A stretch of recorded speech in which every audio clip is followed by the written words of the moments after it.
Bonjour à tous, je me présente, je m'appelle Blackfire, on va enchaîner avec les X-Men, ce sera les derniers pour aujourd'hui. Je pense que dernière chose que je vous parlerai, enfin la dernière chose sur laquelle je vous parlerai, ce sera peut-être les 4 Fantastiques.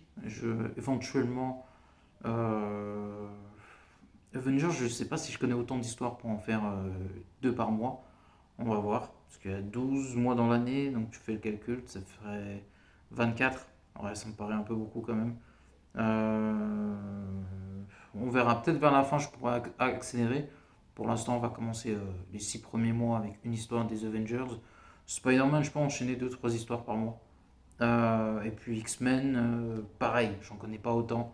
Donc je peux faire pour l'instant qu'une histoire par mois à peu près. Donc là, on va parler de l'arc emblématique des X-Men, qui n'est autre que Dark Phoenix. Et voilà, je voulais commencer par un truc assez simple. Les gens vont me dire, mais t'es un mytho, nan, parce que Dark Phoenix, c'est un énorme arc des X-Men, c'est totalement vrai. Mais c'est pas mon arc préféré. Je trouve qu'il y a peut-être mieux comme arc autour des X-Men. Et voilà, on va présenter aussi un X-Men comme. Voilà, je vais pas faire ça aujourd'hui, mais à chaque fois, je vais vous présenter un Avengers, un X-Men par mois avec les 4 fantastiques. Donc voilà. Donc on peut voir voilà, que le Phoenix est redoutable et c'est très fidèle dans la série des années 90 d'ailleurs. Et on voit le Phoenix botter les fesses à tout le monde. Celle qui résiste le mieux, c'est Tornade. Mais en vain parce que rien n'arrête le Phoenix comme le fléau. Et, euh, et puis voilà, hein. Elle est extrêmement puissante, c'est hyper bien écrit. Il y a le Club des damnés aussi qui est un énorme méchant des X-Men. Voilà, d'ailleurs je me pose la question quel méchant je vais vous présenter, même si j'ai ma petite idée duquel.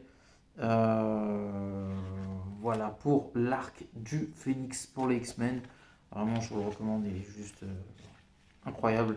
C'est pas mon arc préféré, mais j'avoue qu'il y a beaucoup de qualité. C'est fait par Chris Claremont, qui est très très fort, qui est pour moi le deuxième papa des X-Men avec Stan Lee et Steve Ditko de mémoire, ou Jack Kirby, je m'en rappelle plus. L'un des trois.